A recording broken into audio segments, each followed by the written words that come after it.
கதை சொல்றேன் உங்களுக்கு.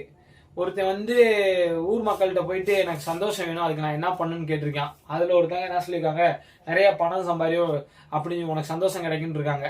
அப்படி நிறைய பணம் சம்பாதிச்சுக்கிட்டே இருந்திருக்கான். சம்பாதிச்சு கொண்டு போய் ஒரு மரத்துக்கடியில புதைச்சு வைக்கிறதா அவனோட சந்தோஷம்.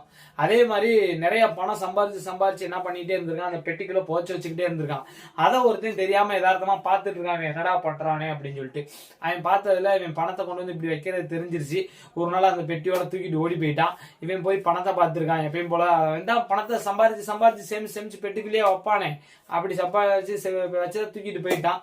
தூக்கிட்டு போனோன்னையும் அந்த இடத்துல உட்காந்து அழுன்னு அழுதுகிட்டு இருந்திருக்கான். அந்த வழியா போன ஒருத்தர் பார்த்துட்டு ஏன்பா அழுகுறேன்னு கேட்டிருக்காரு. இந்த மாதிரி நான் பணத்தை சம்பாதிச்சு பெட்டிக்குள்ள போட்டு சேமிச்சு வைப்பேன், இப்ப அந்த பெட்டியை காணா, அதான் அழுதுகிட்டு இருக்கேன் அப்படின்னு இருக்கான். இதுக்கு முன்னாடி ஒரு தடவையாவது அந்த பணத்தை எடுத்து செலவு பண்ணிருக்கியாப்பா அப்படின்னு கேட்டிருக்காரு.